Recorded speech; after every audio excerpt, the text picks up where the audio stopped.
Hi, I'm Sophie, and welcome to my world. Well, it's that time again. It's time for another Q&A. So, believe it or not, this is Q&A number 19. As I always say, you guys ask the most amazing questions, and I'm incredibly flattered that you actually come up with all these questions and take the time to do so. So, without further ado, thank you, and here we go. Q&A number 19. So, Leandra J asks, she has 5 questions here. 1, how old were you when you discovered duct tape?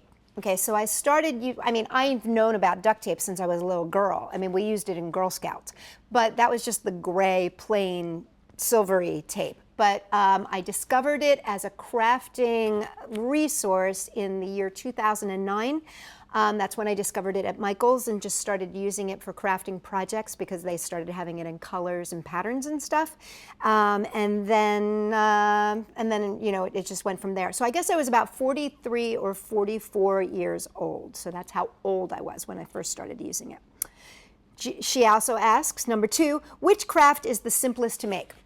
So with duct tape, the simplest one to make, I would say, would be either the Support Your Cause ribbon, the basic pouch, or the bow tie. And I'll give you links down below to all of those videos so that you can check them out yourself. If you're not an avid duct taper, those are probably the easiest ones to start with.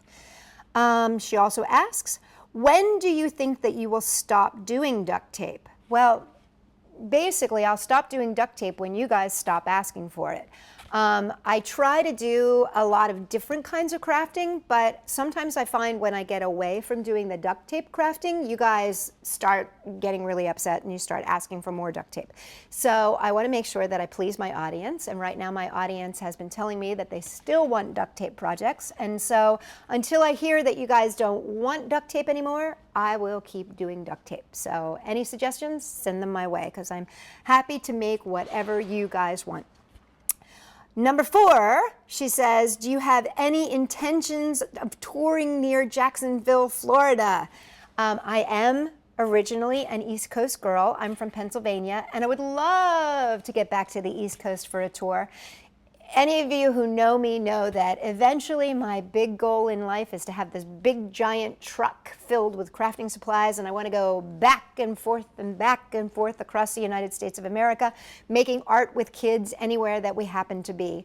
But unfortunately, I still have a full-time job that keeps me working 80 hours a week. Yes, I do have a job that makes me work 80 hours a week, on top of all the other stuff that we do, keeping up with the website and the blogs and the YouTube videos and all that sort of stuff. So right now, there really isn't any time to do that, but someday, hopefully, one day when I retire, maybe I'll be the granny with the crafts. We'll do some granny crafting. Number 5 is, how old were you when you started doing YouTube? Okay, so our first official date when we opened our YouTube page was on January 7th, 2011, which means I was 46 years old. I'll let you guys do the math on how old I am right now. Lauren D says, have you ever thought of making videos for people who are handicapped and can't use both hands? Okay, so I'll start with the first part of that question. Have you ever thought about doing crafts for people who are handicapped? So I have done crafting with folks who are wheelchair bound, I've also worked with folks with special needs, but I have never worked with anybody who hasn't had the use of their hands. Sadly, crafting is pretty dependent upon hand usage. Now, we have done rehabilitation kind of crafting with pool noodles and that sort of stuff with folks who have limited dexterity issues, but I've never done anything with anybody who can't use their hands. That would be quite a challenge, and I probably want to work with a physical therapist to make sure that I was creating crafts that would actually be helpful. Someday, hopefully, we'll see. I'm open to all kinds of crafts all over and with many different bends. Jackson C asks, what do you film with? This is a question we get a lot. And do you have any bloopers? So what we film with, my husband is actually a professional video producer. And so what we use is a Sony, I'm going to read this to make sure I get it correct, Sony EX3, which is a professional camera. And then my husband also does all the editing of the videos, and he does those on Final Cut Pro, which again is another professional program.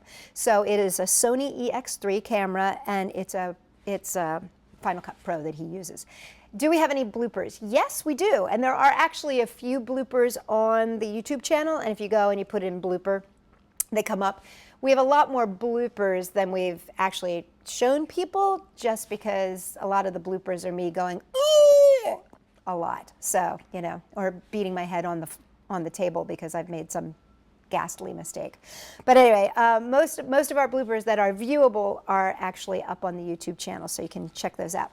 Florida Girls 13 Youngs asks, why does crafting make you happy? It's an interesting thing. That's an interesting question. Crafting makes me happy because I love solving puzzles and problems. I'm a problem solver. I always have been.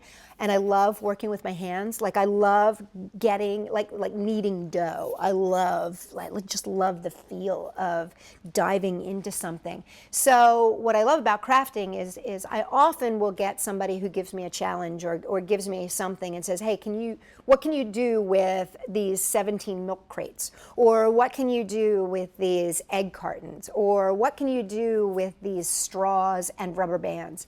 And I love challenges like that, and I love trying to figure things out. But for me, and I have to be completely honest, where I really, really love crafting is when I'm crafting with other people. I love bringing an idea or materials to a group of people. And I do this a lot in my workshops. I have a whole free library workshop that I do. It's like all across California here, or San Francisco, California. It's all across the Bay Area. And we come in with materials, and what makes me so excited and happy is watching what people do with it. So I'm actually much more inspired, not just by what I create, but what other people create. I'm actually much more intrigued to see what other people do with things and with ideas that I present to them and materials that I present to them than the things that I craft myself. I consider myself an idea person as opposed to like a crafter. Like when I think of crafters, I think of people who create beautiful things. I'm more of a, gosh, what's the word? A scrapper. I kind of get in there and see how things work and put them together and then throw them out there and give them to other people. So that's what I love about crafting, is I actually like seeing what other people come up with. I hope that answers that question. Squishy Toys says, what do you think of video games, and would you ever try to play one? I think video games are cool. I don't have a lot of time in my day, so I don't have a lot of free time to play games, but what I do love, I love Tetris, because again, I'm a puzzle person. I love Tetris. I'm awesome at Tetris, and if I had more time, I would do Tetris. I would play Tetris more often. I also, for a little while, played Angry Birds when it was like at the top of its, height of its, everybody loved the Angry Birds kind of a thing. And I thought that was really fun, and I thought that was really cute. And then I really got into Plants and Zombies, because I liked the little plants that would, that would spit the things out that would, I like those. I love the plants. So Plants vs. Zombies I thought was kind of cool. But again, I don't have a ton of time to play video games. I like when other people play games, and I like to watch them playing, and I think it's cool, but I'm just don't have the time to play them myself. And lastly, Alyssa J asks, what is your favorite book and type of book? Okay, so I've actually answered what my favorite book is before, which is the Harry Potter series. That's one of my favorite books. However, the type of book that I like, the type of book that I'm most drawn to, are mysteries and things where they have to solve, where something is being solved and you have to figure something out. I love things that make my brain work, and I love things with really good characters.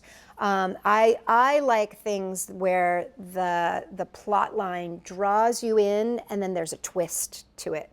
So I would consider that sort of mysteries are really, I think, my favorite kind of book. So there you have it. That is Q&A number 19. For Q&A number 20, come on back. And if you've got a question make sure you write it in the comments below. And hey, if you like us, give us a thumbs up. If you like what I'm talking about, if you're interested in what I have to offer, make sure to share me with your friends. Sophie-World.com.